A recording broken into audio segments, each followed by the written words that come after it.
hands. If you care about your family, your friends, your neighbors, your fellow citizens in this city, as well as the business owners in this city, then you have a part to play in helping to stop the spread of COVID-19.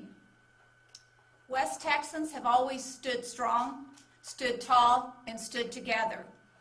We've always been there to support our neighbors when we needed to. If we choose to work together, we can change the numbers.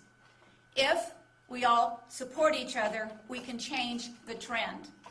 The answers to how are simple and do not really require much from each of us. You know what they are. You know what the health CDC protocols have been. The messaging has been consistent. The messaging has not changed, and you've heard it so many times that I don't think you need me to repeat the messaging. Most importantly right now, what we're asking people to do is to avoid large gatherings. We believe strongly that the biggest problem we have today is we've gotten too comfortable and we're choosing to socialize way too much. It comes down to this: respect, responsibility, support the businesses who are enforcing the CDC guidelines. Business owners should not be put in a position of enforcement, but unfortunately, we need our business owners to be a part of helping us control the spread. We do not need the governor to tell us what to do in San Angelo. We know what to do. We just need to do it. Avoid large gatherings. You know the rest of the story. Respect, responsibility. It is in your hands. It is each of our responsibilities to help stop the spread. Respect your healthcare workers. They are being pushed to the limit. Spread is happening in our backyards, our living rooms, in our homes, and in our lives without knowing it because there are so many asymptomatic people. We stand here today as a united group. Citizens, we need you to stand united in helping our city stop the community spread. We need our citizens to stand West Texas strong. Yes, of course, the majority of the positive cases do not require hospitalizations. And yes, the majority of the positive cases will not have long-lasting health consequences. But those who have been impacted have suffered financially, emotionally, mentally, and have had tough decisions to make as it requires to their income for their families. But the reality is, the more positive cases we have, the more hospitalizations will happen. Businesses have had to close, not because the governor has chosen to shut them down, but because they've had so many employees test positive, they have to close their doors.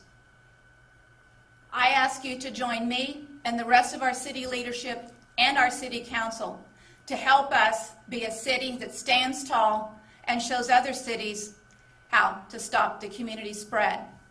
I will now ask Judge Floyd to please come forward and offer comments.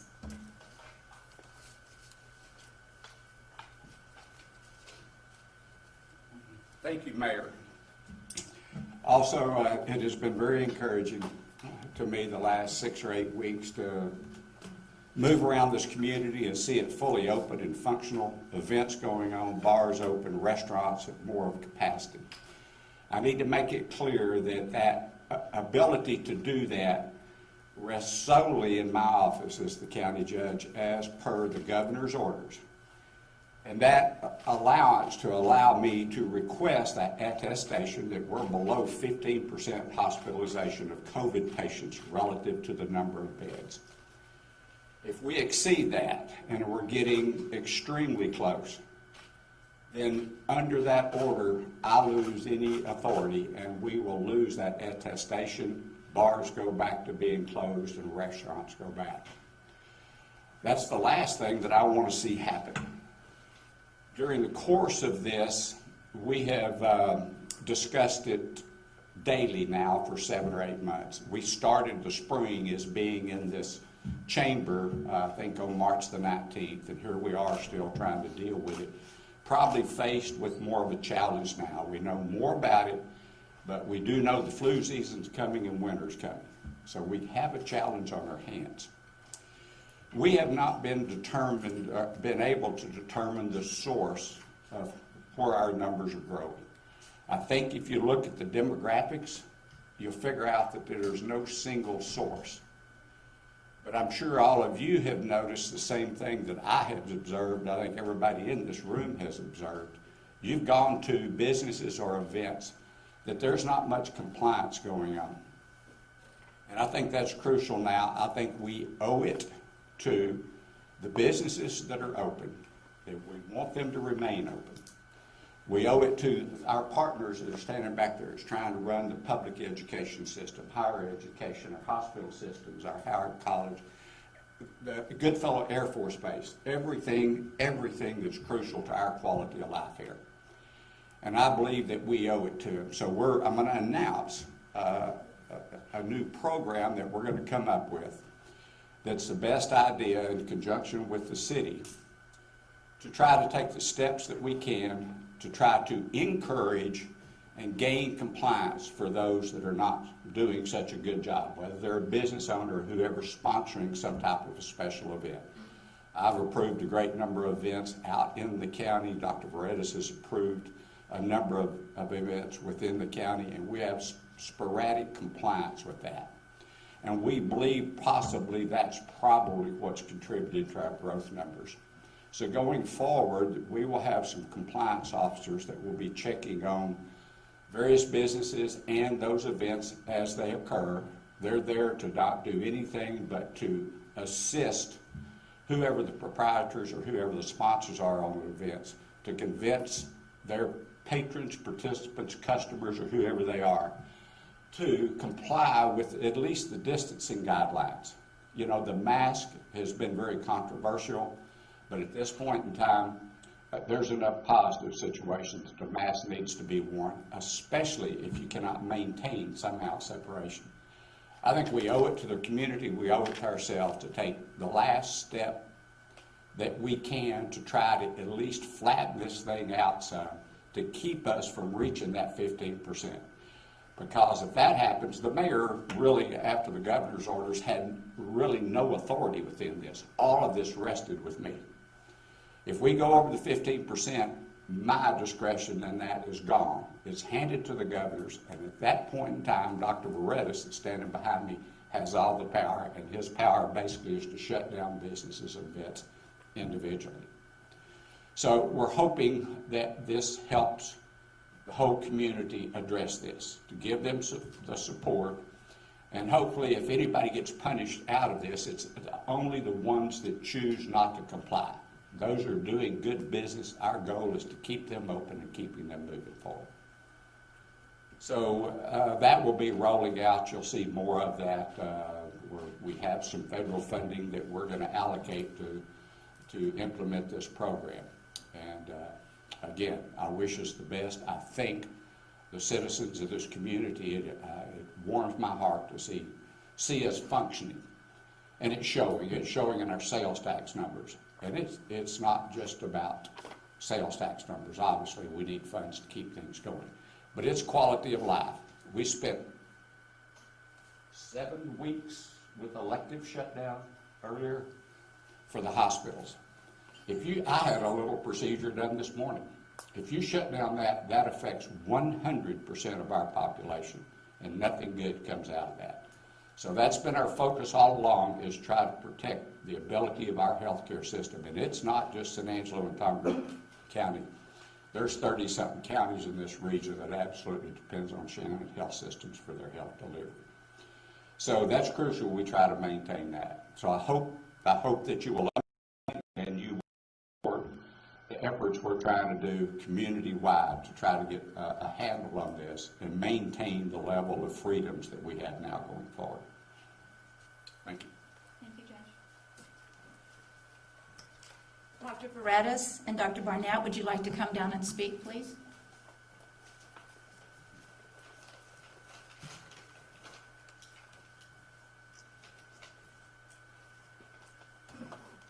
Good morning. I'll be fairly brief with my remarks. Everybody said it up to now. Keep doing what we keep been telling you to do all along. It hasn't changed. You know, stay away from people that are sick. If you're sick, stay home. Wear a mask, wash your hands, all the simple things that your mom taught you when you were a kid. That's what you got to do. That's how we'll beat this disease. We're right on that cusp between when we're going to be able to make it through okay and when we'll have a disaster. And we're right on that cusp right now. I don't want to see us fall over. You know, we're lucky that Shannon, when they took over the Southside community, were able to move patients now from the downtown campus to the Southside campus. This has really helped us decompress the downtown campus. As far as the fire department, we're changing our destination policy temporarily, so most of the medical patients that are not cardiac, neurologic, or COVID will be aimed towards the Southside campus, again in an attempt to decompress the downtown campus. If we get past the 15% and the governor says we need to start closing things down, I will hate it, but I will do it. Thank you.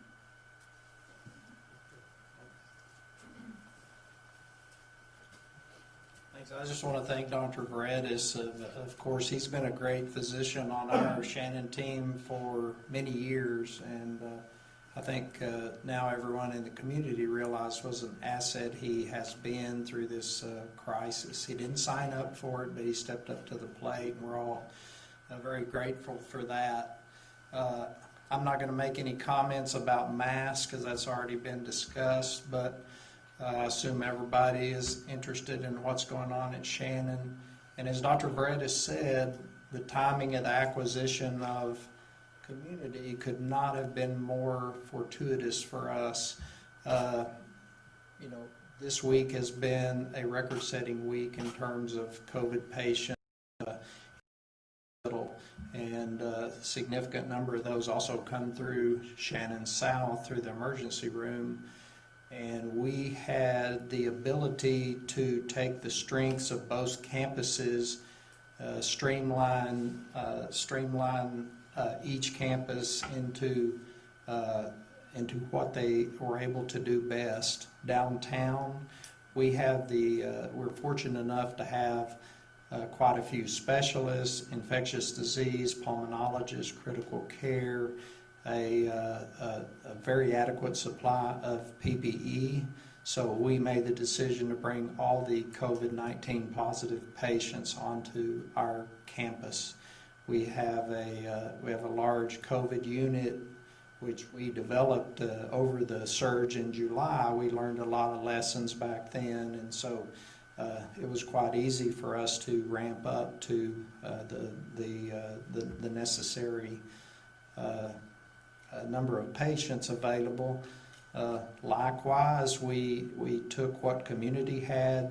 We streamlined what their units over there in order to take some of the medical patients from Shannon and put them over on that campus. Now we have, I think, optimum situation in both cases. Also, Shannon South, or community, has added a large amount of beds to our overall capacity. So we're hoping and praying that we don't hit a surge like they're having in El Paso or north of us. But if we do, we have now expanded our capacity significantly, and we will keep looking at what's the most efficient way to take care of these patients as they come in. As of today, we had this morning's report. We have a team. We have a team at Shannon. There's a call every day at 9 o'clock discussing every patient, where they came from, how they're doing, where are they going to go when they get out, the treatment, the latest treatment, any sort of new research that's come about, and just the overall strategy for the day. This morning there were 67 patients, all up in our COVID unit on the 6th floor, plus or including 13 or 14 patients in the intensive care unit. intensive care unit, again, is stratified into a COVID side and a non-COVID side, so that's everything is kept completely separate. Testing, we have had to modify testing procedures for patients who are going from Shannon downtown to Shannon South and Shannon coming to downtown. We've had great cooperation with that. Our new associates at that facility, and that's gone very smoothly. So at this point in time, we are, like I say, always optimistic that today's going to be the worst day that we've had, and if it gets worse, we will do what it takes to take care of these folks.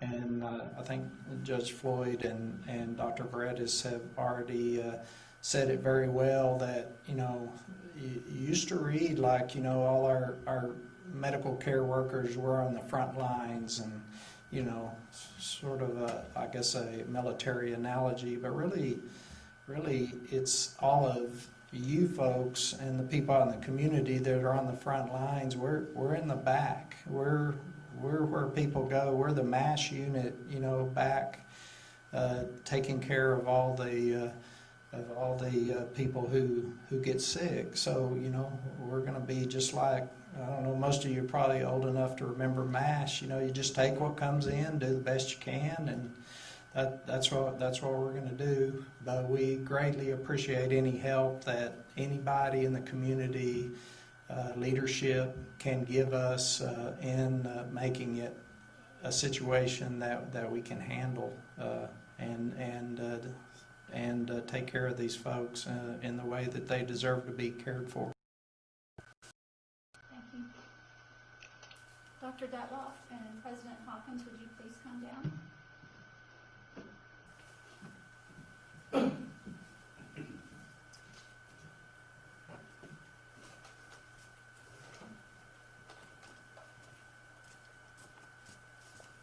Good morning. First, I want to thank the Mayor and City Council for hosting this united effort, and I've learned to let the General clean up behind me, so you're welcome to clean up any messes that I leave this morning. First, I just want to say that I want to highlight and thank our SAISD families for following mask procedures and protocols to keep our schools running. Our full intent is to keep the doors of the schoolhouse open. And we need our community's help and effort in doing that. I think some data that really correlates to the Mayor's earlier remarks are that we have, out of about 12,000 students participating in in-person instruction, out of that 12,000, we have 1.5% of students that are positive or quarantined. So we are tracking very well with students. Over 98% are still in full attendance. But only about 1.5% have quarantine or positive out of that 12,000 students. So we're tracking well there. Like our city in general, we experienced the Halloween surge recently with positive testing, and it is becoming problematic with our teaching staff. As many of you may know that have had their own children in the school system or dabbled in public education, substitute teaching is very difficult to hire individuals, especially on Fridays. One of the mitigating measures that we've recently announced yesterday at about 4 p.m. was that we are going for grades 9 through 12 virtual Fridays. So we're piloting this only for 3 Fridays to see if this works: November 20th, December 4th, and December 11th. The goal in this initiative to go virtual Fridays, 9 through 12, obviously our high school students are more independent learners. They don't have child care issues the majority of the time. But the goal is to push our substitutes down to the middle school and elementary level, 57%. So if you think about that, if we have 60 classrooms without professionals or teachers in them, then it's problematic. So this mitigating effort is to push our substitute teachers down into the middle schools and elementary schools so that we can continue having our schools up and running. I think a piece of data that correlates to the mayor's remarks are that we have 98%, according to contact tracing in our great partnership with the CDC, 98% in that contact tracing, those traces have gone beyond the schoolhouse, and so that is not part of our organization. So we are doing well. I want to applaud our classroom teachers are doing an incredible job. Our families are doing an incredible job of following safety protocols in the school, because our quarantined or positive cases, 98%, are not happening in the school system. So school is still a safe place for students to attend. Obviously, that's good for multiple facets. That's great for learning. It's good for our economy. It's good for our first responders, and it is great for our parents that are involved in the medical profession, so that allows them to do what they do to help the entire city of San Angelo. So we have experienced that surge, and we are going to attempt to do our very best to limp along through Thanksgiving and the holiday season, keeping the doors to the schoolhouse open, because it's important to our economy, and it's important. It's still embedding a virtual platform, a virtual option for our families. So families that have wellness concerns for their individual families or children, we still have that virtual option for those that still feel an increased area of safety, and they want to operate virtually. So we're still doing that. Again, we have about 14,500 students in our system across the state of Texas. Some of my remarks at our previous board meeting, we have about 4 to 5% of students across the state of Texas, basically. So if you think about that, I think I did a little calculation. That's maybe 215,000 students are unknown in the state of Texas.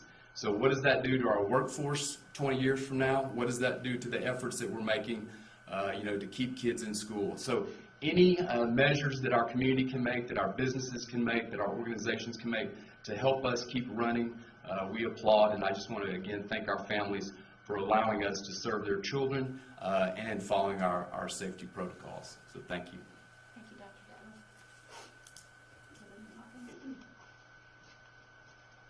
Well, good morning. Thank you, Mayor Gunter, to give us the opportunity to Dr. Detloff's comments. I will tell you, mirror what is going on at the university here, your university here in San Angelo, Texas. Angelo State University has also been hit with the virus. We have numbers that mirror exactly what is going on in the independent school district right now, San Angelo Independent School District. And when we do the contact tracing of right now, the 116 people that are quarantined, number right here, 99 of them have been done from a community spread, is how we see that right now. And more importantly, as we have worked through this and looked at it, we still believe that we can make it to the 24th of November, which is the date that we will then close down the school for the holiday period of time through the 25th of January. Our numbers might seem high to someone, but when you look at how many people that we do have online, and we're still tracking them as well, all of those things play to the part that we believe that we can still remain open. However, what we have done is gone and eliminated any extracurricular activities that require you to be face-to-face. Everything has gone virtual, and we intend to close out with the virtual focus being there when we end up here, with the exception of we are going to allow the graduates to walk across the stage, receive their diploma, if you will, and then we will put that into a virtual graduation. And all of the graduates are not walking across the stage. We will do the social distance. There will be no family members there, and that will take place on the 24th of November at the Janelle Center. Other than that, everything is gone to a virtual setup.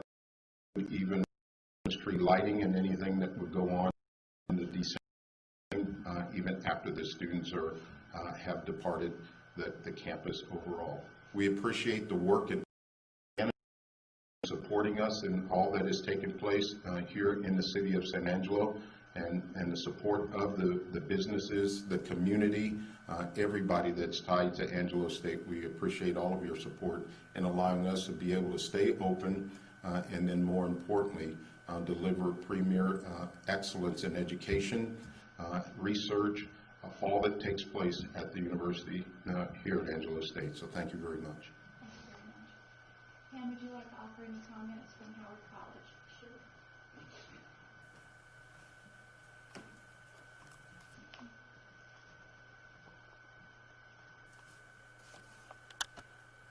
Good morning, and thank you, Mayor. Howard College, we're mirroring ASU and the SAISD. We've had a surge in the last 2 weeks, and we made the decision this week to offer our faculty the option to move their classes virtual for the next 2 weeks and through finals so that we can stop this surge that we're happening. So we're doing that with many of our classes.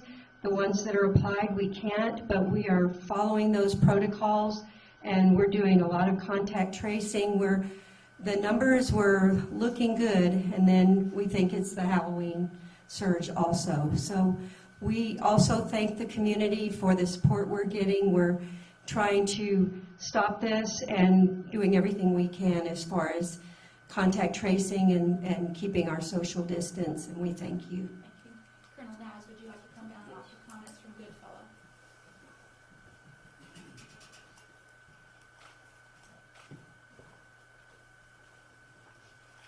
Madam Mayor, again, thank you for the opportunity, Judge, for the opportunity.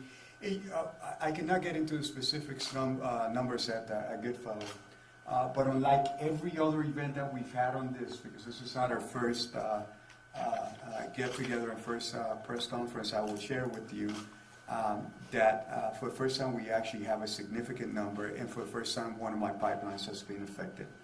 And let me tell you why that matters. Our North, just like everybody else in here, has been from the beginning the health and safety of our workforce. And in the case of Goodfellow, our workforce and our students, that hasn't changed. Goodfellow has remained fighting through this because the nation has asked us to do that. So our pipeline has remained open. Our pipeline has remained operational. Mission readiness is the key for us. But where we need a little bit of help from the community